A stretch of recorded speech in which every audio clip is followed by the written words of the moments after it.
इसके पहले मैं बिहार सरकार और भारत के केंद्र सरकार से जानना चाहता हूं, क्या मणिपुर में बिहारी को नहीं पीटा गया था? क्या नागालैंड में बिहारी को नहीं पीटा गया था? क्या हरियाणा में बिहारी को नहीं पीटा गया था? क्या दिल्ली में बिहारी को नहीं पीटा गया था? क्या मराठी में बिहारी को नहीं पीटा गया था? कौन ऐसा स्टेट है जहां बिहारियों को जानवर की तरह पीटा ना गया हो? और जो ढकने की कोशिश हो रही है उसको बंद करिए। और हिम्मत है तेजस्वी जी तो जाके खुद न्याय करने की, जाके क्षमा मांगे है ना, केक खाए हैं तो बिहारियों के आंसू पोंछ के भी आइए। लगातार मैं ट्वीट कर रहा हूं मुख्यमंत्री जी, और आज भी मैंने 2-2 ट्वीट किए हैं। वहां के डीजी लगातार कह रहे हैं, कहने लगे आज से पहले क्यों नहीं डीजी इस बात को, जब 5 दिनों से यह बात चल रही थी तो डीजी क्या कान में तेल देके सोए हुए थे? सोशल मीडिया पर वायरल था। जब मीडिया ट्रायल हुई और कई अखबारों ने इसको हेड न्यूज बनाया, फिर ये सवाल कहां से आए? तब तो ये माफी हिंदुस्तान और अन्य अखबार जो हेड न्यूज बनाया उनको भी मांग लेनी चाहिए। मैं आपको कुछ वीडियो दिखाना चाहता हूं और आप इसको सोचिएगा, आप कहिएगा कि इस पे क्या स्थिति है। जो लोग ये कह रहे हैं, मेरे पास लिस्ट है कहां कहां की मौत हुई है। लगातार वहां अभी रहे हुए लोग हमसे बात कर रहे हैं, कांटेक्ट में हैं। ये ट्रेन में अभी पुलिस के सामने में पीटा जा रहा है ट्रेन में। हर दिन हमारी बातचीत हो रही है। मैं जानना चाहता हूं, इसके पहले मैं बिहार सरकार और भारत के केंद्र सरकार से जानना चाहता हूं, क्या मणिपुर में बिहारी को नहीं पीटा गया था? क्या नागालैंड में बिहारी को नहीं पीटा गया था? क्या हरियाणा में बिहारी को नहीं पीटा गया था? क्या दिल्ली में बिहारी को नहीं पीटा गया था? क्या मराठी में बिहारी को नहीं पीटा गया था? कौन ऐसा स्टेट है जहां बिहारियों को जानवर की तरह पीटा ना गया हो, गाली ना दी गई हो? क्या बिहारी गाली का नाम है? क्या बिहारी जानवर की तरह पीटने का नाम है? कोरोना में बिहारी को अपमानित किया गया, छोड़ दिया गया। जितने लेबर का काम जहां जहां करते थे देश भर में, उसको खाने तक पर आफत हो गई। जिस फैक्ट्री में जहां काम करते थे लोगों ने बिजली पानी काट दी, सारी चीज हमें अब अलग थलग कर दिया गया। जल्दी से बिहारी भागो, कोरोना फैल जाएगा। बिहारी कोरोना होता है। हम 2200 किलोमीटर, 2-2 किलोमीटर, 1100-1200 किलोमीटर पैदल चल के आए। पैखाना का, नाली का गंदी पानी पिए, ट्रेन का हमने लैट्रिन रूम का पानी पिया नीचे का, सबने देखा।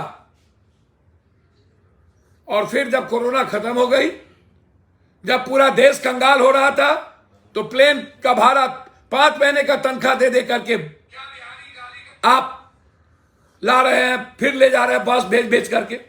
फिर हमारा बिहारी भाई उस चीज को भूल गया। हम 2 महीने के अंदर अब पेट के चलते सब कुछ भूल जाते हैं। हम जाते हैं 6-6 महीना, साल भर अपने बच्चे बीवी के पेट भरने के लिए, तन को छुपाने के लिए, कि हम मरने के लिए जाते हैं। क्या संघीय संवैधानिक हमें यह इजाजत नहीं देती है कि Bharat one nation one people, कि हम सभी जगह जाकर के उसकी रक्षा करें? जब नेता चुनाव लड़ सकता है पूरे देश में कहीं, तो फिर हम आपसे जानना चाहेंगे, क्या बिहारियों को या तमिलनाडु को या अन्य स्टेट को हर जगह नौकरी करने का राइट है? न कर रहे हैं। न भाषा का रेस्पेक्ट करने की जिम्मेदारी सबकी है, होनी चाहिए। यह बात लोहिया जी ने भी कही। साउथ में भाषा के आधार पर, बगल में बंगाल में भाषा के आधार पर काम होती है। हम हिंदी को नेशनल भाषा नहीं बना सकते, हम उसे थोप नहीं सकते, बना सकते हैं, थोप नहीं सकते हैं। बिहार में हिंदी पट्टी में हम अपनी भाषा का सम्मान नहीं करते, ना भोजपुरी, ना मिथिला, ना नागपुरी, ना अंगिका, ना मगही। बगल में नागपुरी का सम्मान है, फिर मिथिला, अंगिका, भोजपुरी का सम्मान क्यों नहीं? इसका रेस्पेक्ट क्यों नहीं? भाषा आत्मसम्मान का बोध देता है, भाषा कॉम्प्लेक्स को खत्म करता है, भाषा गरीबी अमीरी के बीच फर्क को मिटाता है, भाषा पदाधिकारी, कलेक्टर, एसपी, दरोगा और आम आदमी के बीच संबंध को नजदीक करता है। भाषा लगता है कि मेरा कोई है। भाषा से आत्मसम्मान का, एक अच्छे रिश्ते का बोध होता है। इसीलिए लोग भाषा का रेस्पेक्ट करते हैं, और हर आदमी को अपने भाषा का रेस्पेक्ट करना चाहिए। इंग्लिश इंटरनेशनल भाषा है, इसीलिए वो हर जगह लागू है। हिंदी जिसको मानने का राइट है वो माने, लेकिन कभी राधा कृष्ण पल्लवी जी से लेकर के आज तक बहुत सारे लोगों ने चिट्ठी लिखी। हम जबरदस्ती हिंदी को ला करके देश के कई तरह की चीजों को हम खत्म करना चाहते हैं। लगातार हम गृह युद्ध की स्थिति में चले जाते हैं। आंतरिक विरोध हमारा बढ़ रहा है, संघीय व्यवस्था पर चोट हो रही है, चाहे आर्थिक रूप से हो, चाहे जिस रूप में हो। लेकिन सवाल क्या उठता है, हमें भाषा के आधार पर कहीं रोका तो नहीं जा सकता। हमें इंग्लिश हिंदी के आधार पर, जैसे हम जन्म से, कपड़े से, काला से, गरीबी से, हमें ऊंच नीच नहीं कहा जा सकता, छूत अछूत नहीं कहा जा सकता। जन्म से कोई गरीब नहीं होता, नीच नहीं होता, कर्म से होता है। वैसे ही पप्पू यादव नहीं, देश क्या चाहता है, हम सबको इस मिल करके आवाज उठानी चाहिए। हम शुरू दिन से ट्वीट कर रहे हैं, हम शुरू दिन से बोल रहे हैं, हम शुरू दिन से नीतीश कुमार जी से ट्वीट किए, हम मिलने का होम मिनिस्टर से हमने समय मांगा। कब तक? हम मणिपुर गए थे, हम पर बम चली थी। हम आसाम गए थे, हमको रोक दिया गया था। याद करिए मणिपुर के साथियों, सदन नहीं चलने दिए थे। आसाम भवन पर हम लोगों ने गिरफ्तारी दी थी, प्रदर्शन हुआ था, हमने ट्रेन रोका था। बिहारियों के खून में संस्कार है। हम इस देश के संविधान पर और संघीय व्यवस्था पर भरोसा है। हम, पूरी दुनिया एक है, कंट्री हमारी है, हमारा खून है, तमिल हो या कोई हो। लेकिन बिहारियों के साथ ये जुल्म क्यों? कब तक पीटेंगे हम? कोरोना से हम आए, पैदल आए, मार के आए, कोटा से आए, बोले वोट नहीं देंगे। 3 बार लाश में मरे, फिर हमने वोट दे दिया। फिर हम यहां राजपूत, यादव, बाभन, भूमियार, हिंदू मियां हो गए। हम भूल जाते हैं गुजरात की पिटाई को, हम भूल जाते हैं मराठा की पिटाई को, हम भूल जाते हैं मणिपुर के पिटाई को। काहे? क्या हो जाता है बिहारी को? क्यों हम अपने आत्मसम्मान के लिए नहीं लड़ सकते? क्या मेरे पास स्वाभिमान नहीं है? क्या मेरी स्वाभिमान को इन नेताओं ने गिरवी रख दी? क्या हम इन नेताओं के पैर के नीचे रहेंगे? क्या कब तक हम इस्तेमाल हो गए इन नेताओं के? क्यों नहीं 1 सप्ताह से बोला जाता?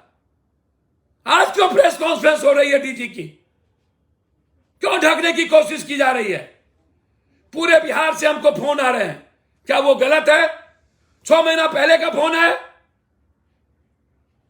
चैलेंज करते हैं हम, जहां जहां के लोग मरे हैं उसकी लिस्ट मेरे पास आ चुका है। मैं चैलेंज करके इसको देना चाहता हूं। है जवाब। सीतामढ़ी, नालंदा, एक से एक जगह, मधेपुरा, ट्रेन में हमें मार के फेंक दिया जाता, हमें आने नहीं दिया जा रहा है। अब जिस परिवार के बच्चे छूटे हैं वो जाके मिलिए। हम नीतीश जी, तेजस्वी जी और बिहारी फर्स्ट बिहारी, ये जात पात का वोट की राजनीति छोड़ दीजिए। आपको फुर्सत नहीं होता है आप लोगों को रैली करने से। होम मिनिस्टर जी बिहारी का वोट लेंगे और हमेशा लात बनवाएंगे। बंगाल में आप तुरंत हस्तक्षेप करते हैं, फिर तमिलनाडु में क्यों नहीं? क्योंकि वो बिहारी है। यही नरेंद्र मोदी ने कहा था कि हम गुजरातियों के लिए प्लेन भेज दिए थे उत्तराखंड में। बिहारी जब पीटा जाता था कोरोना में, तब आप प्लेन क्यों नहीं भेजे थे? कोटा में ट्रेन क्यों नहीं भेजे थे? नरेंद्र मोदी जी, आप ही है ना वो बात कहने वाले, गुजराती को, मुर्दा गुजराती को आप कह रहे थे प्लेन भेजे थे। आप चिन्हित कर दिए थे कि कौन गुजराती है और उसको ले आए उसमें से, लेकिन बिहारी को नहीं। कोरोना में तो बिहारी 2200-1100 किलोमीटर आ रहा था। आपके पास ट्रेन थी, आपके पास पानी का बोतल था, आपके पास 2 वक्त की रोटी थी, आपके पास ऑक्सीजन था। और आज तेजस्वी जी, आप भोज खाने गए ना, बहुत वोट लेते हैं ना, मुख्यमंत्री का सपना देखते हैं, सिर्फ जात के आधार पर, झूठ के आधार पर, सिर्फ 6 जात मिला करके, 6 पार्टी मिला करके, बस बिहारी के आधार पर नहीं। कब तक ठगिएगा आप लोग? कब तक गाली गलौज कीजिएगा? कब तक एक दूसरे को गाली देकर के वोट की सियासत करिएगा? आप गए केक काटने, लेट जाने के लिए क्षमा मांग लिया, लेकिन बिहारियों को पीटने के लिए क्षमा तक नहीं मांगा। काहे? आप बिहारियों से मिल लेते, सही है कि गलत? क्यों नहीं गए मिलने? आप बोलते हैं जहां की बात है वहां ले चलो। मैं चैलेंज करता हूं तमिलनाडु सरकार को, आप हमें आने का मन और हमारी सुरक्षा की व्यवस्था करिए। 4 तारीख को हम पटना में धरना देंगे बिहारी की सुरक्षा के लिए, और हिम्मत है तो हमको आने दीजिए। मैं बताऊंगा कहां कहां लोग मरे हैं। डीजीपी साहब, मेरे चैलेंज को स्वीकार करिए। सभी जिले में मेरे वर्कर कल केस करेंगे तमिलनाडु के प्रशासन पर, हर जिले में। परिवार, मैं सभी साथियों को कह रहा हूं कि अपने अपने न्यायालय में जाकर के केस करिए। हमको रक्षा करने की जरूरत है। एक तरफ लगातार शहीदों के पिता को जेल भेज देना, हम उस वक्त भी 50,000 रुपया दे के आए थे जिसको जेल भेजा गया। आज भी उस मां से मिलकर हम आए, पीटा गया उसको। डीएसपी ने कहा मूर्ति तोड़ के फेंक देंगे। उस शहीद के पिता को पीटा गया। क्या वो अपराधी था? माफिया था? इससे अपराधी, माफिया, बलात्कारी नहीं पकड़ाते, इससे उग्रवादी नहीं पकड़ाते। ये दूसरे जात को, धर्म को, मजहब को गाली देंगे, ये आस्था को गाली देंगे, ये कुरान शरीफ साहब को गाली देंगे, रामायण को देंगे, लेकिन किसी शहीद को, किसी सिपाही को ये मदद नहीं करेंगे। इसके पास अब शहीद ही नहीं रहा। अग्निवीर में कोई शहीद नहीं। अब क्या शहीद? नाम ही हटा दिया शहीद। कोई नौकरी नहीं, कोई पेंशन नहीं। 4 साल में मरो बाहर में, जहां मरो, कोई शहीद नहीं। रक्सौल में पीटते पीटते जेल भेज दिया। हम सबको आवाज उठानी चाहिए। ये नरभक्षी जो पुलिस पदाधिकारी हैं, सब नहीं, जो इस तरह की गुंडाई करते उसके खिलाफ। इसीलिए हम लोगों ने निर्णय लिया है कि अब पीटेंगे नहीं, अब गाली नहीं सुनेंगे। हम अमित शाह से कहेंगे बिहार आने के पहले पलायन को रोकने की हिम्मत करिए। सबसे ज्यादा कोशिश सीमांचल और मिथिलांचल से लोग बाहर जाते हैं। हम कहेंगे नीतीश कुमार जी को कि कोशिश सीमांचल जाने के पहले हमें विशेष स्टेटस दीजिए। यदि विशेष राज्य की जरूरत है तो कोशिश सीमांचल, मिथिलांचल को भी विशेष इकोनॉमिकल जोन की जरूरत है, ताकि मेरा पलायन रुके। और हम सबका नारा होगा 85 बिहारी, रोजगार और नौकरी, 15 बाहरी। पहले 85 बिहारी को रोजगार और नौकरी, फिर 15 बिहारी। नीतीश कुमार जी, ये लड़ाई हम लोगों ने छेड़ दी। जब तक आप 85% बिहारी को, जैसे हरियाणा ने सुरक्षित किया है, आरक्षण दिया है हरियाणवी को, वैसे हम बिहारियों के लिए आरक्षण मांगने का आपसे रिक्वेस्ट करते हैं।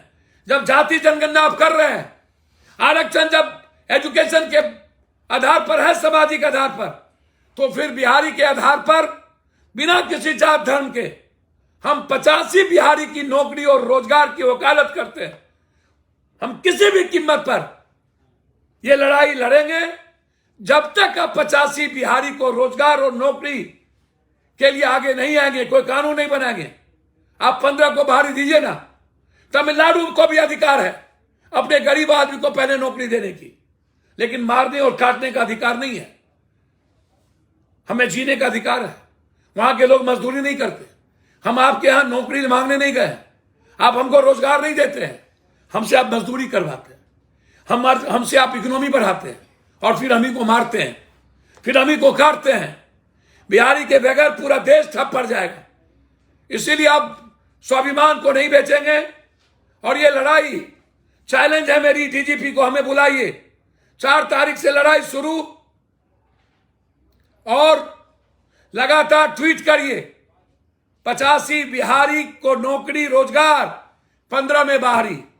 इस ट्वीट के साथ हम पुनः एक बार उन शहीद को जो मरे हैं वहां, वो भी शहीद है मेरे लिए, श्रद्धांजलि केस करिए, इसकी न्यायिक जांच हो। और तेजस्वी जी, आपसे आग्रह है, सोशल मीडिया जिसको बगल में रखते हैं उसको देख लिया कीजिए। दीक्षांत एडुटेक लाया है दीक्षांत ई लर्निंग ऐप। बने दीक्षांत का चैनल पार्टनर और अर्न करें लाखों रुपए प्रति महीने। चैनल पार्टनर बनने के लिए विजिट करें www.dikshans.com। दीक्षांत एडुटेक लाया है दीक्षांत डिजिटल क्लास। दीक्षांत डिजिटल क्लास का उपयोग कर छात्र बना सकते हैं पढ़ाई को बेहद आसान और मजेदार। दीक्षांत डिजिटल क्लास को स्कूल में बैठकर देखना है तो पेन ड्राइव और स्मार्ट टीवी बनेगा सही माध्यम। चलिए अब ये भी जानते हैं कि दीक्षांत डिजिटल क्लास का फी स्ट्रक्चर क्या होगा। नर्सरी से लेकर यूकेजी के लिए 7,000, नर्सरी से लेकर दूसरी कक्षा के लिए 12,000, नर्सरी से लेकर 5वीं तक के लिए 18,000, नर्सरी से लेकर 8वीं तक के लिए 24,000, नर्सरी से लेकर 10वीं तक के लिए 30,000। अगर आपको डेमो करना है तो उसके लिए आप दीक्षांत डिजिटल क्लास के यूट्यूब चैनल को विजिट कर सकते हैं। हमारे यूट्यूब चैनल को सब्सक्राइब और फेसबुक पेज को लाइक करना ना भूले। धन्यवाद।